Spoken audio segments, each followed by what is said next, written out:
Hi, I'm Colin Hambrook. I'm editor of Disability Arts Online. I'm an older white man wearing glasses, sitting in my home office, and I'm really pleased to welcome the team from the Define Your Journey R&D project that's led by Jo-anne Cox. Hi, Jo-anne. Oh, hi, Colin. It's great to see you.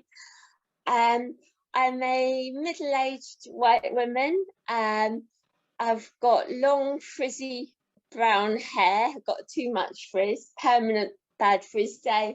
It's on one side in a long ponytail.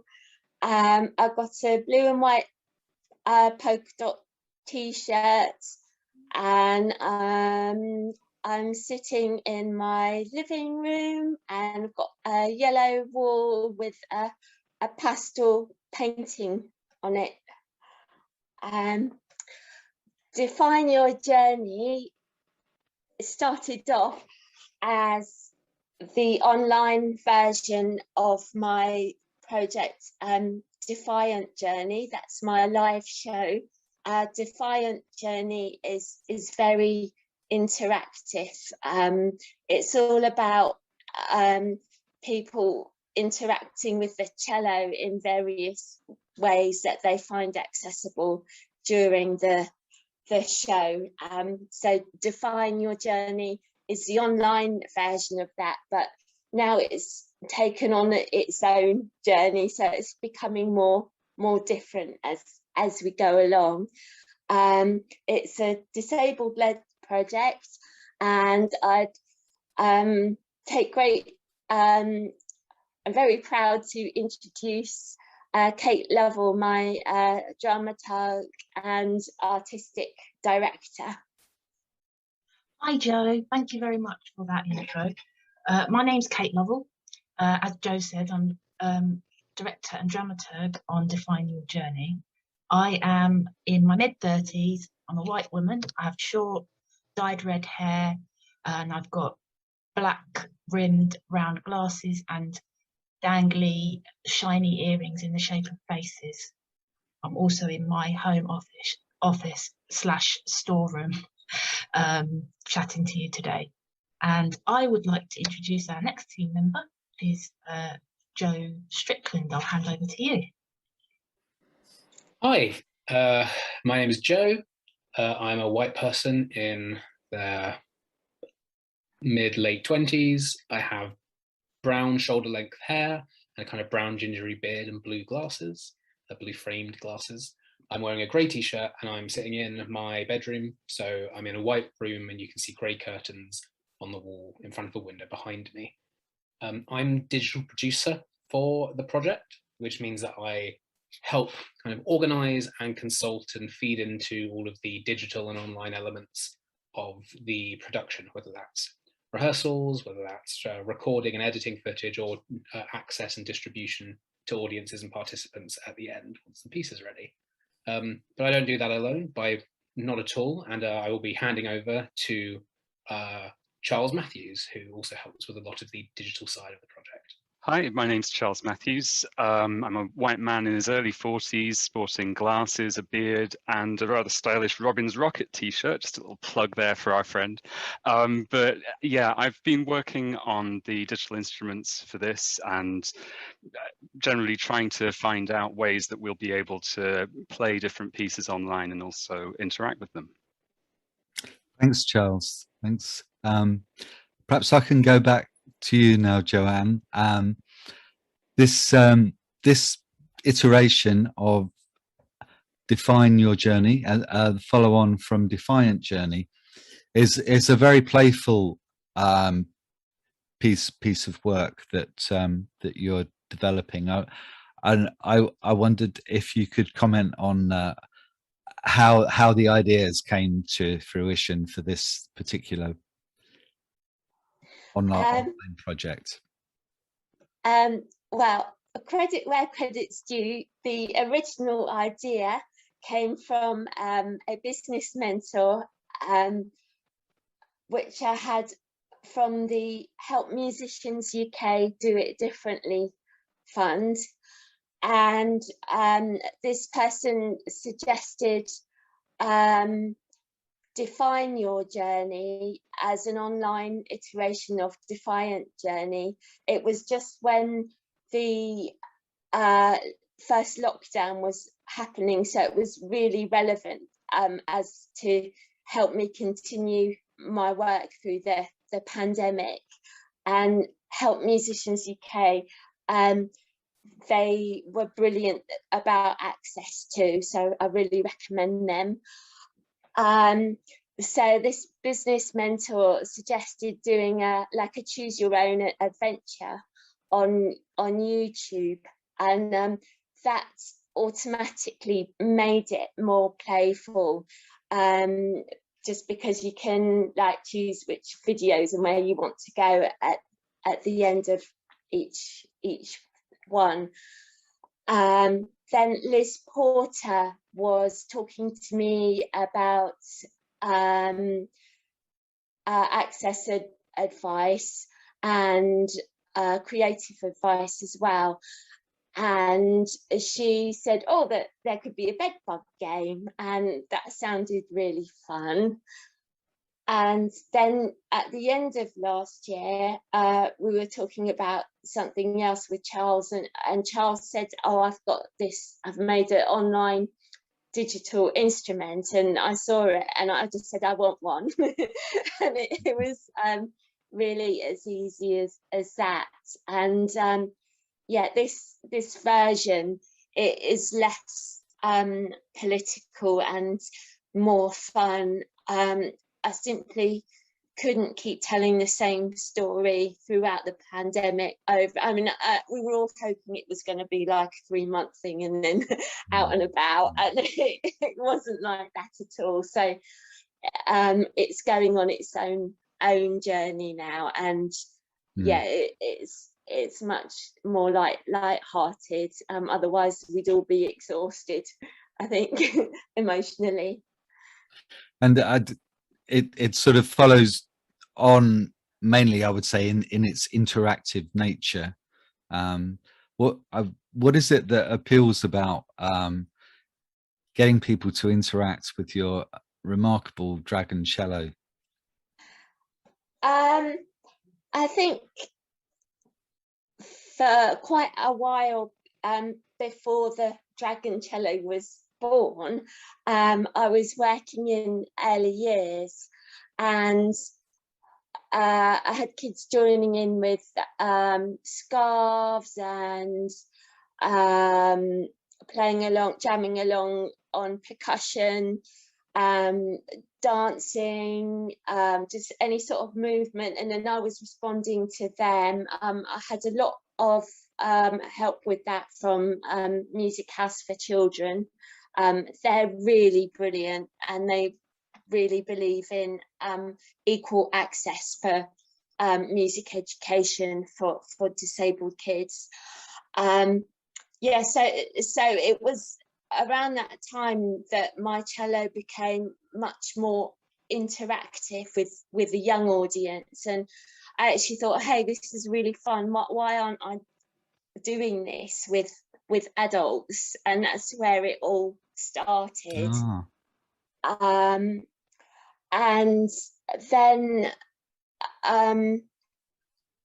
another two things was that, like a lot of disabled people, I went through a really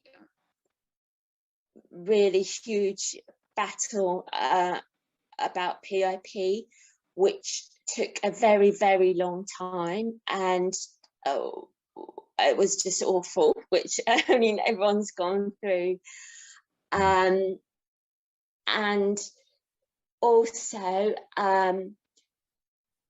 at that time as well, I was jamming with Sophie Partridge, and she was playing iPad and I was playing the cello. That because it had come out of that struggle, and because it had come from Sophie as well, and Sophie, the dragon cello's name is Sophie Dragon Cello. So yeah, because of those two things, I sort of thought, well, this cello is for the people. It's the people's cello. It's not just mine. It's for everyone, and that's where it's all come from. Thanks, Jo-anne. That's great. And if I might turn to you now, Kate, and there's a very surrealistic and dreamlike element to Define Your Journey, and I wondered if you could say something about how the team developed the ideas behind the project. Absolutely. So we wanted this piece, Define Your Journey, to be a unique piece of digital art, and it is heavily inspired by Define Your Journey in the live iteration, but we wanted this to be its own work. And we were thinking and talking about how to engage an audience with a screen when a lot of time has been spent in front of screens over the last 18 months. But, you know, even before that, screens are a big part of our life. And we were talking about the fact that the Dragon Cello is magical and the world is magical that we've created around Define Your Journey. And Jo-anne talked to me about some really important symbolism in the form of imagery that we wanted to capture. And me and Ivan Riches and an assistant called Simon, we went out and did some filming, and we took the images that Jo-anne instructed were really key. Things like the ruins as kind of symbolic of weathering the storm of austerity. And yeah, okay, we might have been a bit beaten and battered around, but still beautiful, still strong, still standing. Those kind of themes, and the idea of like the trees kind of swaying in the wind, they're being moved by the storm around us, but they're still standing, they're still strong. And although Jo-anne spoke about, you know, it's being less political, I do think there's still some politics kind of inherent in there. It might not be as overt, but even just the fact that, you know, almost everybody on this team, especially creative leads, are disabled people, is a kind of political small p act. A screen share of the Define Your Journey interactive digital platform. This section is the Dragon Dance, a film featuring purple, green and red lights floating above some ruins in a countryside scene. Beneath the film, the cursor interacts with a colourful digital instrument, drawing lines freehand, which produces the corresponding notes.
if I could move on to you now, Charles, I just wanted to ask you to say something about the concept of painting with sound.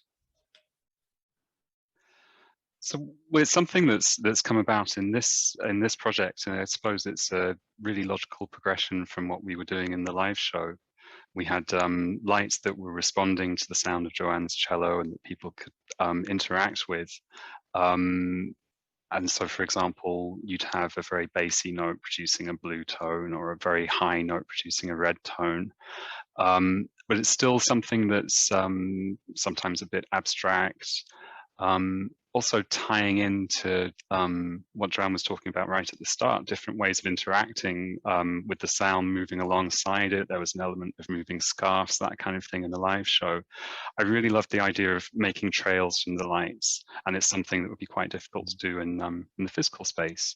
So as we got into something that people would be playing online, it just felt like a really nice way of introducing the concept, if somebody hasn't played on a music app before, of touching the screen or moving a mouse, or we're just learning different ways of interacting with that as well, like voice control or moving keys around. That will show you something maybe a bit more familiar. And as a way of interacting as well, I find if I'm painting on the screen, then it's not that the notes are secondary to it, but it becomes just a different way of experiencing the music. So it's really exciting to combine that with the pieces that we've got on the video and maybe paint around them or paint over them. And the colors are very intense, and you know, it really draws you in. Perhaps Jo-anne, I can go back to you. The intensity of the color, where did those decisions come from to about what color to use on this? Originally, it came from me and Charles jamming in a studio, and the cello notes were changing the colours of Charles's lanterns, and the intensity which I played the notes made the made the colours of the lights more intense. And it does come back to that my neurodivergence, which is shamefully put in the slot of personality disorder. I am more intense and more sensitive. I've got really a lot stronger emotions than some people have, and so this is a way, the intensity of the colour is a really good celebration of that. It doesn't have to be like all like a sad story all the time. It's a celebration. And also I think in Ivan's films where the colour is very intense, I think that came from thinking about what Liz said about having some colour contrast to make it as accessible as we can for blind and visually impaired people. Another screen share of the interactive platform. This section is called Sun. The film features dappled sunlight on numerous rivers and streams. Beneath the film is a digital instrument made of 5 coloured boxes. The cursor clicks the boxes at random, creating corresponding notes.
and the imagery. Kate alluded to the sort of landscape and the kind of ruins, but there's a lot of bed bugs and lanterns. Do they have a kind of metaphorical meaning in a similar way?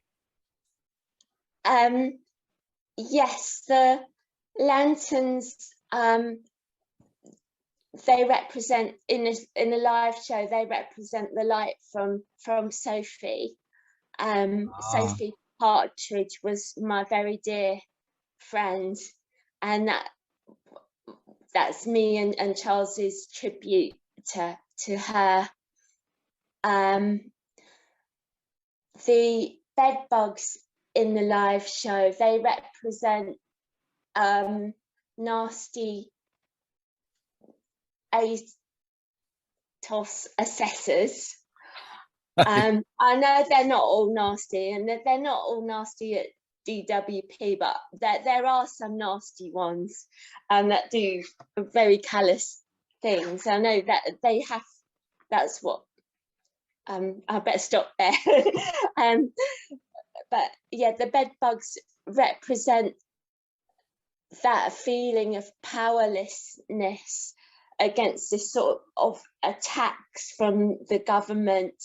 And also there's that element, there's the austerity element, and in mental health there's with recovery model, it's very much become a political agenda where we're being forced by everybody to be mindful and do this exercise and do that exercise, and you're cured, and then you're chucked out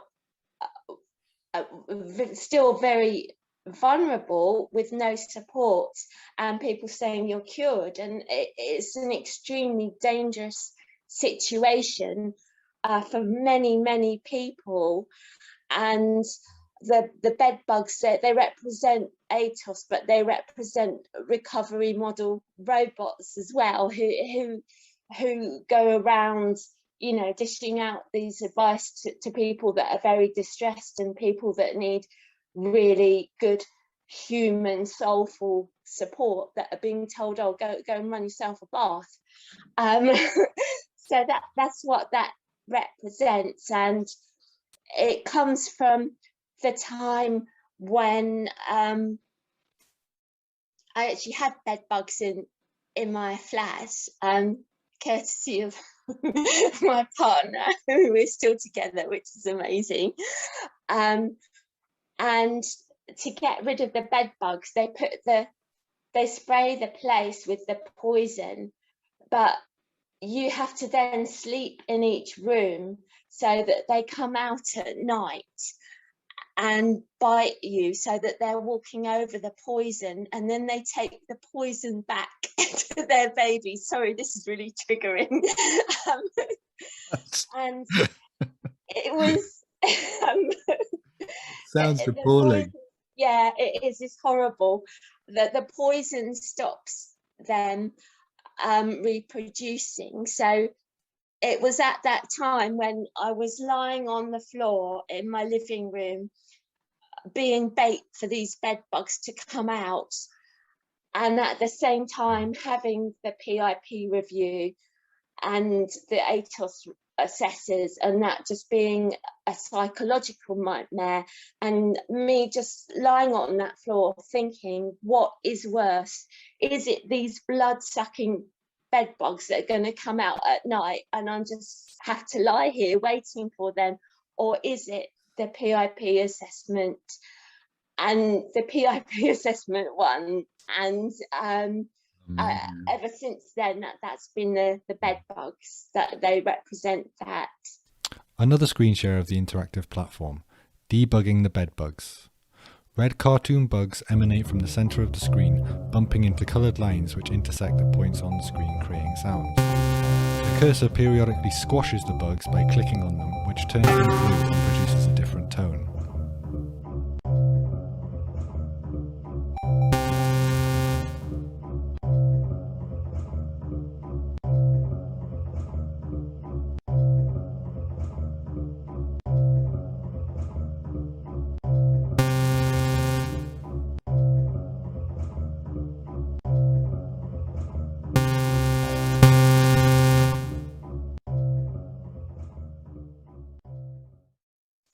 it struck me while I was playing the strings on that frame, that they were like prison bars.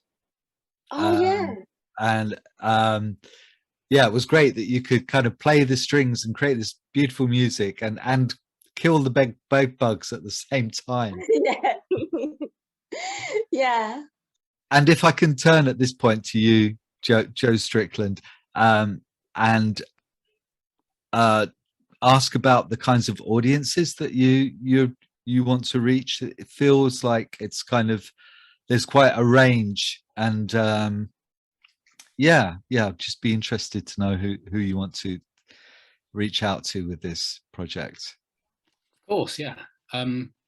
So I'm going to preface my answer with the thing that I know that there's always a whole bunch of people who say that they want their thing to be as accessible as possible, and that they really want to kind of reach as many people with it as possible. And it's difficult to do that. It's easy to talk the talk and harder to walk the walk, but we really have on this project put a whole load of time and energy and resources and creative thinking into making it as accessible as possible. And that's who we want to engage with it. We want everyone to actually be able to engage with it in some way.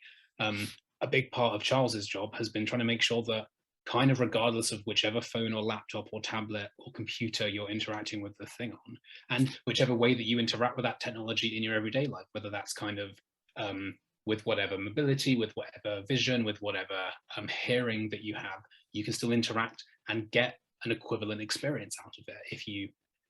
There's lots of visual stuff happening, there's lots of audio stuff happening, and regardless of who you are, you can get a really fun, lovely, enjoyable, immersive, rich experience out of the project. So I think that's sort of who we're targeting on one point. And the second is that you have to be active. Like, this is for an active audience. But the activity isn't just doing things and then we give you a bit more of the story. It's not restrictive, it's really creative, because the activity, well, it's sort of like a choose your own adventure style thing. So you get to pick your path through the experience, but then also there are these interactive instruments online that you can play alongside the music. So you actually get to join in with the creation of the artwork yourself, rather than just kind of picking which bit to watch next and then having to kind of be passive and then active for a moment, then passive. You stay active and you stay engaged throughout the whole thing. So anyone that sounds interesting to, if you want to not only watch a piece of digital performance and art and music, which is interactive and widespread, if you want to kind of co-create that alongside it being performed for you, and if you want to be able to do that with any form of accessibility, whether that comes down from a disability ability basis, whether that comes down from a technological literacy basis, or whether that just comes down from because it's online and therefore it's easier for people to access, you know, than something that might cost a whole bunch of money, or than something that might be in one place that they can't reach geographically. It's just super, super accessible, and we've put loads of real energy and resources and effort into making that, and we've got something that really is what we kind of set out to do in loads and loads of ways, and I think that's something that we're really proud of. As you were saying that, I can imagine that there must have been lots and lots of technical challenges along the way in meeting all of those access demands, but also all of the different platforms and so on. And going back to you, Charles, I wonder if you'd like to say something further about the technical challenges that you've faced in the Sorry, yeah. I was just going to say where to start, but I think it's impossible to separate out that question from the kind of access that we've been trying to address. And I think the biggest mistake that I'd encountered in the way that I'd approached some of it was trying to start with something all singing, all dancing, and then try and map some of the access back onto it. That can work, but it will just, yeah, it just raises a lot of issues. So it's been great that we've had a team of consultants that we've been working with, and we've been able to kind of establish what we needed, and then restarting everything with those considerations in mind. So that unlocks a lot of other potential for more general interactions that can benefit everybody. For example, working with screen readers and making sure that it's accessible on keyboards gives us new ways of playing. And then there's making sure that there's room for captions on the screen, and that all of that fits together. Really, in terms of code, it's really easy to say certain things are just not my department, and then that, I think that in itself will just throw up more access barriers. So, for example, if I hand something over without any instructions, or without anything built into it that will help guide a user, it's something that we really need to build into the presentation of it. So the usual stuff on an online project, I suppose. But I would say the working through technical issues in this way really is more a case of it's an opportunity to dive deeper into what we need to be doing more generally. So good opportunity to explore. Fantastic. But that's my take. I can say that. I don't know about everybody else. Going back to you, Kate, where do you want to get to by the end of this research and development process? So this is a kind of second iteration of Define Your Journey. We had a prototype in 2020, and I think now we want to find the kind of visual feel, which I think we've really come along leaps and bounds, and just like everyone has been mentioning, trying to make sure that as well as being beautiful, it is accessible, but actually the access informs the way that we work, and that's really exciting. And I'm glad we're having this chat so that we can kind of make plain some of that, because it's not always immediately obvious when you're watching the experience, but that we're thinking things like the pacing of the images on the film, making sure that they're not flicking and flashing through. And like Jo-anne said, we were thinking from the get-go about things like our from consultant Liz, about the contrast in the colours. I think also we want to get feedback from an audience. We got a lot of feedback from the prototype, and that went directly into the next iteration. And we want more feedback so we can kind of create, like Joe Strickland was saying, that the most accessible experience possible.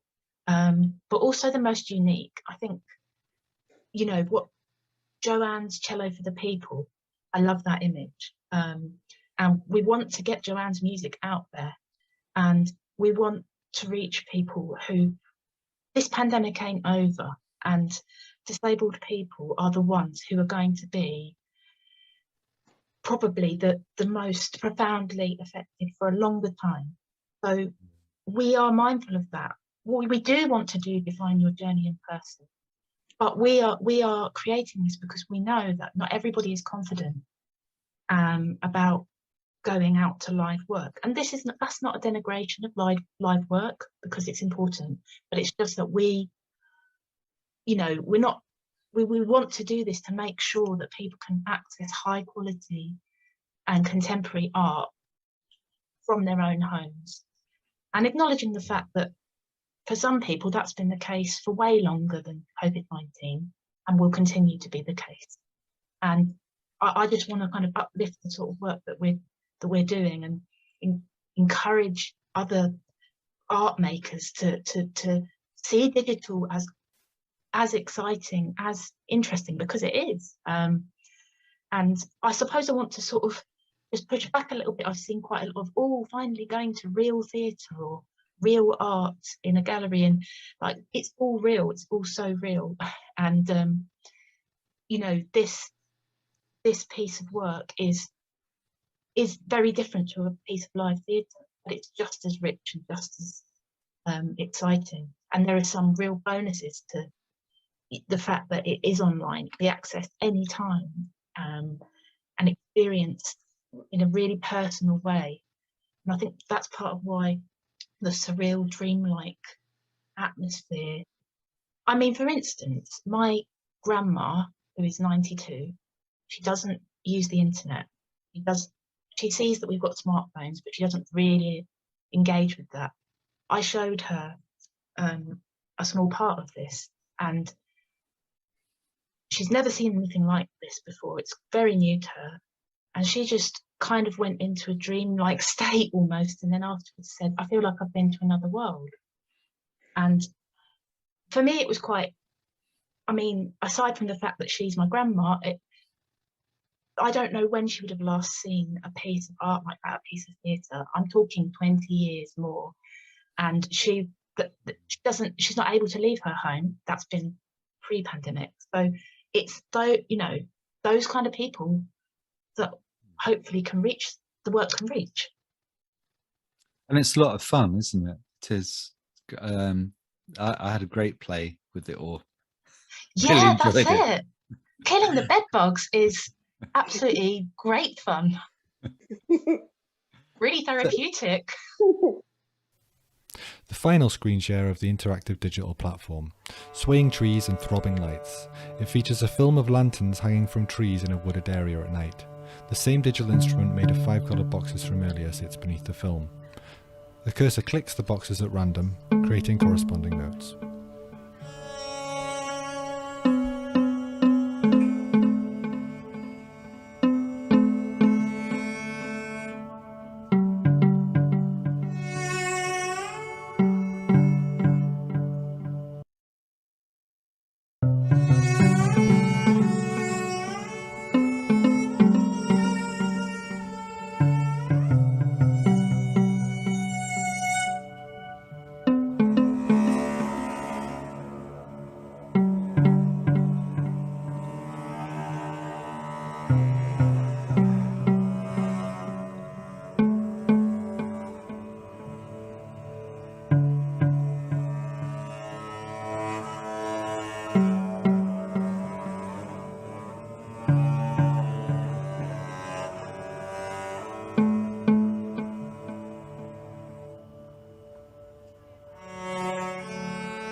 So, Jo-anne, going back to you, where do you see this progressing after the this research and development period is at an end?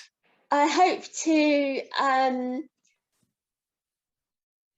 use it to show other people, other artists as well, that if they want to make their work digitally interactive,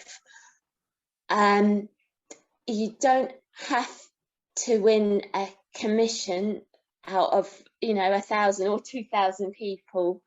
You don't have to have £50,000 in your bank account to get a digital production company to do some sort of all singing, all dancing, amazing thing.